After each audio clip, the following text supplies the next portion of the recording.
Hi, it's Howard. We're starting our meeting. Since I'm the only one here, I'm just going to introduce our speaker and recorder so you can watch her. It's Carolina Caro, and she's going to talk about the mind and how to enrich it and be more successful with your thinking. And I thought, since there's no one here but me, I'm going to video it and let her go. So I will mute my microphone. Okay, so let me share my screen here and get this presentation going.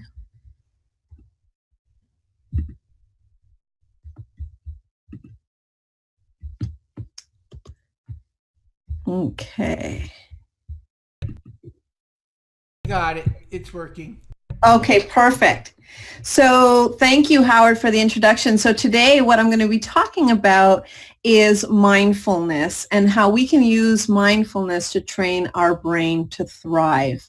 And especially particularly these days, this is becoming increasingly urgent. We're becoming so dependent on our digital devices. We are being pulled in so many different directions in terms of our time and the demands on our time. So more and more the need to be focused, the need to be grounded, and the need to be present in the moment is becoming so important. And next slide. How do I go to the next slide here? Oh, there we go. So what I wanted to start off by sharing with everyone is it's important to know that from an evolutionary perspective, our brains are actually designed to help us survive rather than thrive. So this is an important distinction because survival is not the same as being happy and having a full life. Survival is just a matter of exactly as the word says, meaning we continue to survive. So from an evolutionary perspective, that is what our brain is trained to do. So today what we want to be talking about is how mindfulness can help us reorganize our brain in order for us to thrive.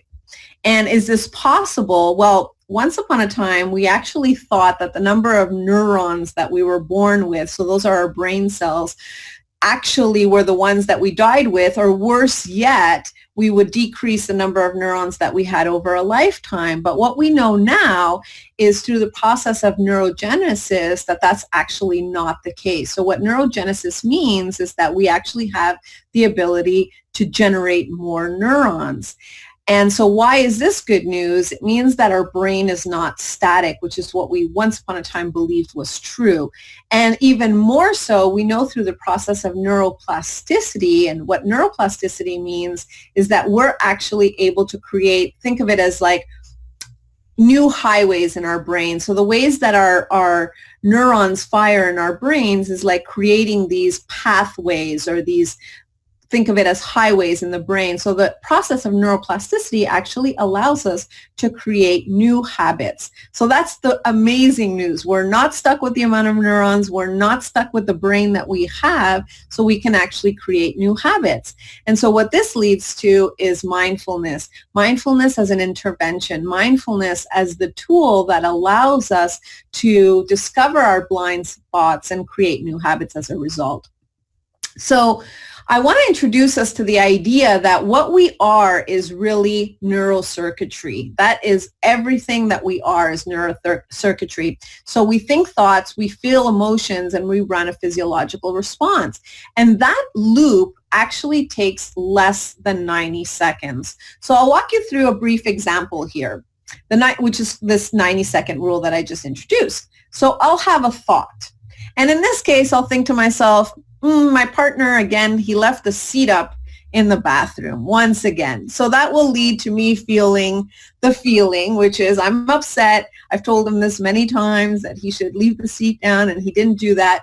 And that leads to a response. Okay, usually I don't get that crazy for that, but it gives you an example. You think of anything where you feel of the thought, you feel the response, and you have a response of being upset. It could be any other response, but for this case, I've chosen anger. And what I want to point out in this case is that this is a 90-second rule. But if I ask any of you if you've ever felt more upset than for 90 seconds, sometimes we can feel upset for days. And so you might think to yourself, well, what's happening in that moment if I'm feeling upset for days or for hours, is that we're actually repeating this 90-second circuitry, having thought, feeling, and response, and just going over that loop over and over and over. So it's really this idea of rumination. And so why is that important to know? It's important to know because we have the power, we ourselves have the power to interrupt that circuitry. So first, it's important to know that my circuitry is my circuitry, and nobody has the power to trigger my circuitry without my permission. So it's this idea of empowerment. We are really the ones responsible for being triggered and having those responses. Because if I give somebody the power to trigger my circuitry, really what you're doing is giving away the power. And if I give away my power, I become vulnerable. So this idea of mindfulness and being more aware is, how am I being triggered? How am I having these thoughts, these emotions, these sensations? And how might I be repeating these patterns that are not serving me? So if we go back to the idea that our brains are actually designed for us to survive, what's really happening in our body is we're constantly monitoring the environment and really asking one question: am I safe? That's really what our brain at the very, very basic level is designed to do. And it's important for us to know that, because once upon a time, we were actually surveying the environment to see, are there any animals that are a threat to us? Are there, is there anything that can harm me in the environment? And there's a part of our brain that's designed to respond to those kinds of triggers in a way of fighting or fleeing or freezing. So that part of our brain, which is still a part of our brain, is constantly surveying the environment. But what happens is now we don't have those types of threats, but we have, or what we interpret as types of threats. It might happen in the case of conflict with individuals or people or things or situations. Those are the types of threats that now we perceive in the same manner as once upon a time we might have perceived a serious danger, because our brains are really designed that way. So I want to take you through this model. I'm not going to go through all the science in much depth. In fact, what I'm going to do is I'm going to show you the brain through this hand model. Okay, and actually in this hand model that I'm showing you, I'm going to introduce the brain stem as this part of my hand, at the lower part of my palm here, and lower part of my hand over here as the brain stem. Now, this part of my palm, think of that as the limbic system, the mammalian brain. And this thumb that's tucked in here, we're going to call this part the amygdala. Now, I want you to think of the amygdala as the smoke detector, that part of our brain that is constantly monitoring the environment for danger. Is there smoke? That's the part of our brain here. And this higher part of our brain is what's called the neocortex, or the prefrontal cortex. And we think of that part of our brain as our executive brain, the part of our brain that's able to reason, rationalize, etc. So what happens when we're kind of surveying the environment and looking to see if there's danger is this part of our brain, the amygdala, is constantly looking out. Is there any danger? And if there is any danger perceived in the environment, what happens in the smoke detector is that it's alerting us that there is danger. And so what happens in that moment? We flip our lid. What that means is, if you've ever been in a situation where you've reacted in a way that's out of character, that you're thinking to yourself, wow, I had a response. I yelled at this person. I got so upset. I don't know what I was thinking. Well, think of it in a way you weren't thinking, because you didn't have access to this part of your brain. This part of your brain being the prefrontal cortex, that part of your brain, the brain that's able to rationalize. So what happened to you in that moment when you flipped your lid? Well, what happened is this part of your brain, the amygdala, was actually being hijacked. And when your amygdala is being hijacked, what's happening to you is that you resort back to your reptilian brain. That reptilian brain is only able to respond in that freeze or flight mechanism. So that is that old part of our brain that is constantly detecting danger. So that's why sometimes people have certain responses, certain reactions that are out of character for them, because they feel like in that moment they weren't thinking. So this is where the mindfulness piece comes in, because if we can interrupt this pathway, which is usually by just taking a breath, because by taking a breath, we re-engage this part of our brain, our prefrontal cortex, allowing us the capability of being more grounded, more present, and being able to be responsive rather than reactive in that moment. So we've been talking about mindfulness for a while, but without giving it a definition. So a lot of times when people think about mindfulness, the first word that comes to mind is meditation for a lot of people, because they've heard it in the news, it's getting trendy. But really what I want you to think about when you think about mindfulness is the word awareness. And it's an awareness that arises through paying attention on purpose in the present moment and non-judgmentally. So if I break that down a little bit about paying attention and on purpose, it's really this very intentional presence. And what I mean by this intentional presence is by really looking at everything that shows up. And so sometimes when people think of the word mindfulness, I know that a lot of my clients have had this with me. Carolina, does this mean that I'm only supposed to be thinking positive thoughts and letting everything go out? And it really isn't. It's creating the space for whatever is showing up in the moment. So it's not about repressing emotions. It's not about not allowing anger in or grief in. It's about creating the space for all of it. And as we invite it in, to be able to ask whatever's coming up for us, what is this meant to teach us, or what is this meant to inform us about? It's more information that we're gathering about what's happening with us. And as a result of not repressing it or not pushing it away, we're able to let it go in a much, much easier fashion. So the way that I like to look at it is I invite everything in. It doesn't mean I'm going to throw it a party. So if I'm feeling angry, I'll take a look at it. I'll sit with it. It doesn't mean that, again, I'm going to repeat that loop over and over and over, but sometimes all of our emotions have some information to guide us forward. So that's the part of in the present moment, showing up to whatever's there non-judgmentally. So we're not, cherry picking which things we want to pay attention to. We pay attention to all of it. So, and why? Why is this important these days? And why is this becoming increasingly, in my opinion, very urgent? Is because, again, we are moving at such a rapid pace with so many demands on our time and our incessant need, and attachment to our digital devices is really increasing that almost fatigue of the brain, because we're not meant to be processing that kind of information at that rapid pace. So what happens, it's like, think of it as a browser that has so many different tabs open, and eventually what happens when you have so many tabs open, it crashes, right? Or it freezes. So mindfulness is really the ability or developing the skills, the resilience really, to be able to deal with these times and to be able to create that space where we're getting more in tune, we're going within in order to develop the tools to be able to manage this more efficiently.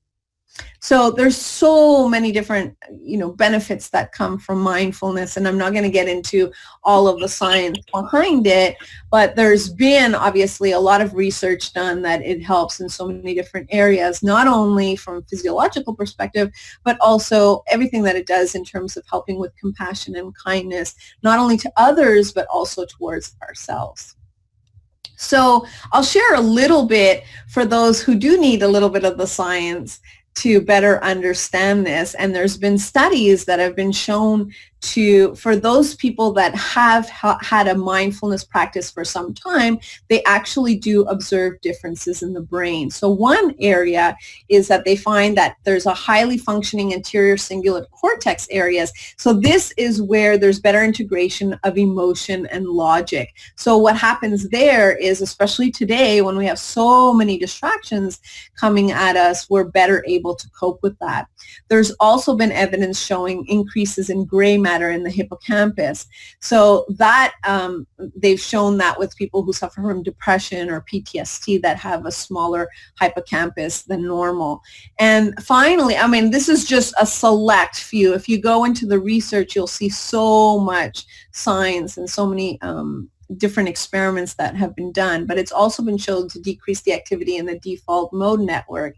And what that means is that that's the part of our brain that's responsible for mind wandering and self-referential thoughts. So I talked about it before, less rumination equals more happiness. Think of any situation that one has gone through, and if we've already suffered, or I'll say we've gone through whatever the situation is, then we keep reliving it in the brain, right? Think about that loop over and over and over. So that's the whole idea of rumination, and how that just keeps us in that same situation. So the idea of mindfulness is being able to, again, it's not like you're not going to have the thought, but able to catch yourself in the thought, being able to catch yourself in the pattern in order to interrupt the pattern. So why is this important? And I've been already talking about it, is that for most of us, especially now when we're increasing the rate at which we're living and all the demands on our time, is that we live on autopilot. We're not used to being present, being in the moment, and being very intentional. And so what happens when we're living on autopilot? Things happen by default. And this default is really, think of it as our operating system, things that we've learned at a very young age. And so it's like we keep repeating these patterns over and over and over, rather than having the ability to interrupt them, to be very intentional such that we can live by design. So that's the shift that mindfulness is able to bring. We shift from living from autopilot to living very intentionally, and we shift from living in default in this autopilot to living by design. So this is probably a graph that most people, or picture most people, have seen, and this really depicts that whole idea of the unconscious mind, or what we call autopilot. So this iceberg, which really it's about 90 to 95% of the iceberg, is our unconscious mind, which, think of it as having the same repetitive patterns of thinking, and they're really unconscious to us. And scientists believe that most of us pick up these messages really from the ages of 0 to 6 is where we really receive all the messages about the world. And what we're doing as adults is really repeating these patterns. And how do you know that that's what's happening? If you've ever spoken to someone who's had a very different experience, we speak about our experience as if that is the universal truth. And then you speak to somebody else and they might have very different experience, and they report that experience as universal truth. So it's all these patterns, and again, they're very autopilot, they're very ingrained, and they're very ingrained from a very young age. So if we don't have any tools to recognize, well, are these patterns that are unconscious for us serving us? And some might be serving us, but some might not be serving us. So it's in that situation that we really need to explore, okay, which ones of these are not serving us. I'll give you a small example. My father spent a lot of time in Venezuela, which is a country with a lot of corruption and a lot of instability. And as we're even seeing right now, what's happening in the news. But I grew up and I was born in Canada. So Canada, very safe country, or at least my parents when they came in the 70s. And at that time, we were the only house on the block with bars on our window. And that came from, again, my father from a very young age, having lived in an environment that was very unsafe. In his mind, the world was a place that you needed to protect yourself. And he started to even ingrain those ideas in our minds that the world is unsafe. So that's, as an adult, being able to really recognize, okay, these are the ideas I inherited, and I understand where they came from because that was his experience. But in Canada, it was no longer my experience. So some things serve us, some do not. And again, if we tie this back to our reptilian brain, we have to understand that if we're constantly operating in that survival mode, it really limits our ability to thrive. And so what are the habits that we've learned where we're still in survival mode, in that fear-based mode? And how can we shift that so we can increase our ability to thrive? So this is another tool used very much in leadership circles. It was first published in the 5th discipline, the Art and Practice of the Learning Organization. It's called the ladder of inference, and it really demonstrates how our beliefs really impact the way that we look at situations. In other words, we don't look at situations as they are, the actual facts of situations, but we very much selectively observe. So what that means is, if you're going through a particular situation, you are going to observe selectively, and as a result of that, create certain meaning from what you're going through, create assumptions, conclusions, belief, and it's this loop. I'm going to give you an example to basically exemplify this. So this happened to me once where I had just submitted a proposal to a client of mine, and it was a pretty large client, and we were under the gun in terms of getting this proposal to the client on time. And the client had sent me back an email, and the email was really 2 lines. It basically said, Carolina, we can't put this proposal through as is. We need to speak to you right away. And that was it. That was about it, just kind of 2 lines. So if you look at that email just from the facts only tell you that there's a sense of urgency, right? So they couldn't put the proposal through, and that there's a sense of urgency that they needed to speak to me right away. What happens as human beings, or what happened to me, is I started to create meaning. So I took those 2 lines and I created an entire story about it. I created the story that what I must have put together for them, either the price wasn't right, it was a higher price point, had I bid at a certain and I'm going down this rabbit hole, right? And usually for me, it's something that I did wrong and something that I could have corrected. So that's where my brain went. If I gave you, you the same scenario, you might come up with something different depending on your assumptions and your beliefs.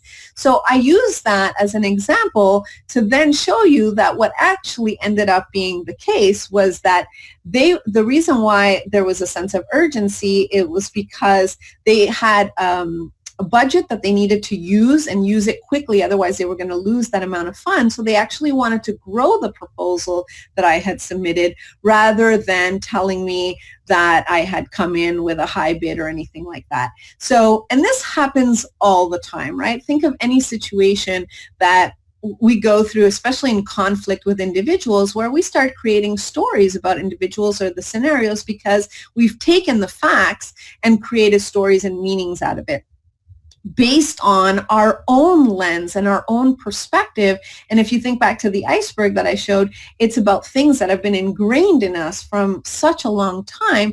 And the other person might be seeing the world in a completely different perspective. And this is really the source of most conflict, is that as individuals, we see things from very, very different perspectives. And it's very challenging to then put ourselves in a position to observe from somebody else's perspective. And so what the ladder of inference tells us is that we don't see the world as it is, we see the world as we are and based on our beliefs. So that's why mindfulness is such an important tool, because it allows us to interrupt those patterns, or it allows us to see, oh wow, just like I had that reflection after, oh wow, I went down this rabbit hole, and isn't that interesting that that's where my brain went based on programming, etc., messages that I've received, and I have the opportunity to be mindful of that if that situation were to come up again, or any situation were to come up.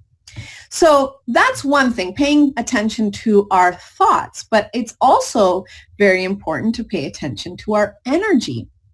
So this is a quote by Dr. Jill Bolte Taylor, and she talks about taking responsibility for the energy that we bring into the space. And some of you might have seen, she has a book out and a very powerful TED Talk. This is actually Dr. Jill Bolte Taylor, and her TED Talk is called My Stroke of Insight. And for those of you who haven't seen it, I highly, highly recommend it. It's very inspirational, but also kind of remarkable. She tells the story. Dr. Jill Bolte Taylor is a neuroscientist, and she describes her experience of suffering a stroke. And when she suffered the stroke, she suffered damage to the left hemisphere of her brain. So as a result, all of the things that she had, all these different skill sets that she had been known for as a neuroscientist, the ability to logic and math and all these different skills that are very left brain, she no longer had access to that part of her brain. What she did have access to is the right part of her brain. So as a result, the right part of the brain is the part of our brain that's more intuitive and creative and sort of more big picture. So she explains in her TED Talk very, very, powerfully that when she was in the hospital bed and people were coming into her room, since she didn't have this ability to be able to think from her left hemisphere, she was just picking up on people's energy. And as a result, it was very distinctive whether somebody was coming to the room and somebody cared for her. Like, she could sense their energy. She could sense whether somebody actually cared about her, was being present. And when those people were very dismissive, she could sense that as well. So she describes this energy because that's the sense that was heightened in her, so powerful. And so she really talks, she then came up with that quote of taking responsibility for the energy that we bring into the room. And all of us, have felt this at some time or another, where an individual comes into the room and you can sense whether they're happy, whether they're stressed. So what I wanted to introduce here is that there's actually science that's been done that talks about the heart and our ability to sense all these things at the level of the heart. So when I studied biology, what we were taught, and this was way back in the 80s, that the heart was just a pump. It pumps blood, nothing more than that. And then much later in the 90s, what was discovered was that actually the heart is like another brain. And so there's neurons in the brain, and actually there's a lot more, think of it as messages being sent back from the heart to the brain than there are for the brain to the rest of the body. So why is this fascinating? Well, the HeartMath Institute has done some work on this, and what their work has shown is that we can actually pick up from one another whether we are feeling feelings of, think of them, what we would typically call negative feelings versus positive feelings. So negative feelings like up here, frustration, anger, think of all of that as incoherent heart rhythms, versus if we are feeling feelings of appreciation, kindness, compassion, then that's what's called having a coherent heart rhythm. So what's interesting about that is that we can actually be picking that up between one another. And I think that's within, I forget what the radius is, but like 2-3 meters out. So think of like when you're actually coming into a room, the fact that somebody can actually pick up that energy from scientifically that's been proven is actually very powerful, and really talks about what Jill Bolte Taylor was experiencing of what's happening on a scientific level. So it's very powerful. So not only being aware of our thoughts, but also being aware of our energy. Now, I'm going to shift gears a little bit. I've been talking a lot about mindfulness, and I think what's going on with mindfulness, even though it's getting trendy, it still has a PR problem from my perspective, and I'll tell you why. Because when people think of the word mindfulness, they're thinking, again, meditation, or sometimes people think, oh, this is woo-woo stuff. And really, this is something that's been around for a very long time, and when it's branded differently, when people think of it from a different perspective, it has more traction. So what do I mean by that? Well, the Navy SEALs, for example, have a program that's called the Mental Toughness Program. Now, mental toughness is very different and has a different sound and a different feeling than the idea of mindfulness. And yet, many of the foundational principles in the Mental Toughness Program are based on some of the principles from mindfulness. So it just shows you that when we think of it from a different perspective, when we think of it as training our brain to be tougher, to be stronger, to be more productive, to be more efficient, we all of a sudden have a different sense or perspective on the word mindfulness. So I'm just going to go over just a couple of things that the Navy SEALs do and how they utilize some of the same principles, but they spin it on its axis and talk about mental toughness. So one of these ideas is the idea of mental rehearsal or visualization. So when the Navy SEALs are in their training program, one of the things that they do in terms of training their brain to be successful is this idea of conditioning. So they go over certain things that they need to do. For example, one of the exercises is being in a pool, and they have their tank of oxygen, and the teacher, the trainer, is essentially trying to take the oxygen mask off them, because one of the biggest fears that we have is the fear of drowning. And so what they have to do before they get in the pool and before they have this exercise is they're going through it several times in their mind, running the scenario over and over, so that they can naturally decrease that stress response that we talked about before. So they can decrease that reptilian brain and that idea of fight or flight. So they're training themselves. And this is something that not only Navy SEALs do, a lot of first responders, because obviously they're going to be in that situation over and over. So they can't be in that amygdala hijack mode, right? They have to be able to be calm and be able to be responsive rather than reactive. So this is one area where just being able to train your brain in that way through the process of mental rehearsal and visualization gives you, again, that focus, that calm that comes from this technique. Something very similar was used in sports. Now, probably a lot of people know who this is, which is Phil Jackson. And Phil Jackson, who was a coach for the LA Lakers and has many, I'm not, I know basketball just a little bit, but what I do know about Phil Jackson is he's won many different rings. So he's won many different tournaments. And what Phil Jackson is known for in the world of basketball is what he was nicknamed the Zen Master. And so I'll give you one example of why he was using the same techniques and how that was very powerful. Is he would have all his players, before that they would even rehearse on the court, is he would have them doing the drills in their mind. So think of these basketball players and think of the fact that they're used to doing these drills on the court, and that's how they're used to practicing. Now comes this man who taught them how to really train their brain again, so that they were doing these drills and basically anticipating situations that they were handling in their brain before it was actually happening on the court. And this is something that, Olympians have used, and so it's very, very common in sports, but again, we haven't necessarily made it very mainstream in other areas. So I bring this up because this is another way in which we train our brains to be able to respond to situations before they happen, except we're not in the habit of doing these things on a daily basis. Another thing that the Navy SEALs do is this idea of positive self-talk. So they talk themselves into almost like self-hypnotizing themselves with positive words to keep their spirits up.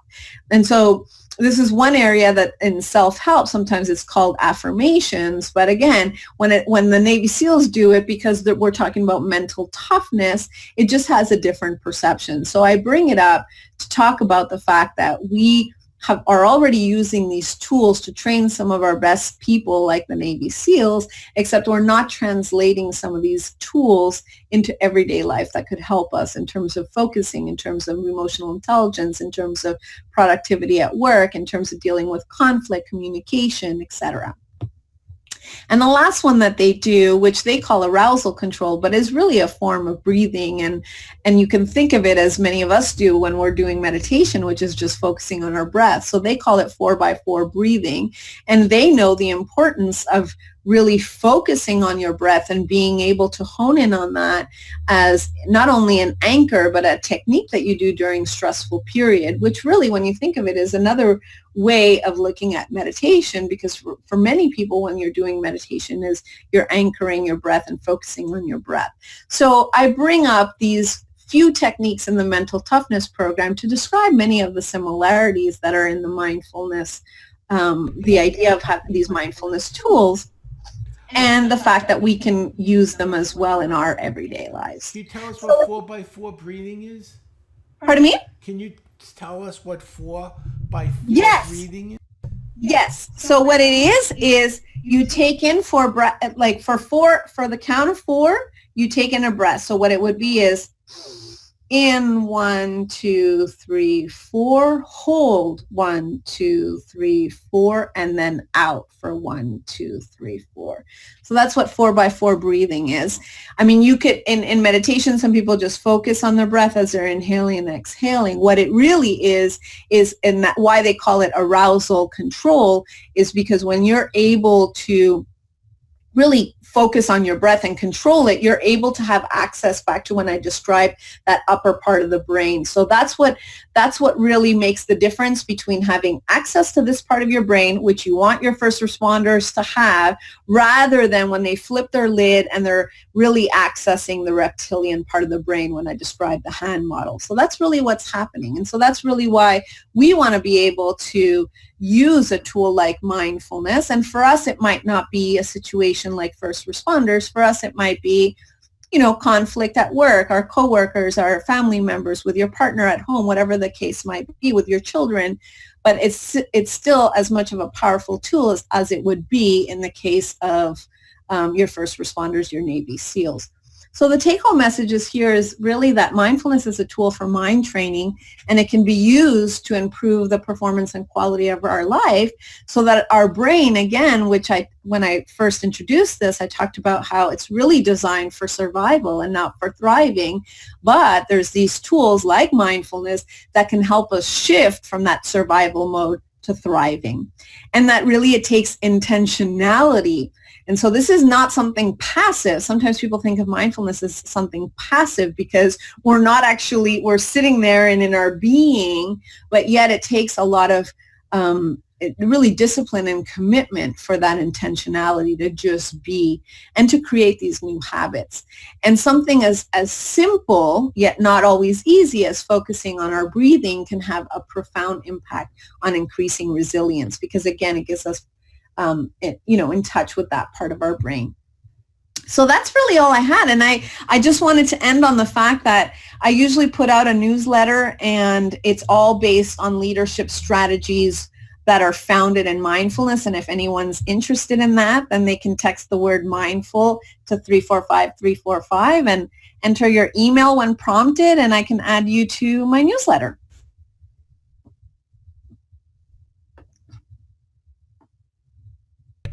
I'm doing it now. I had a question. Sure. Can you tell us a little more about the heart and the emotional?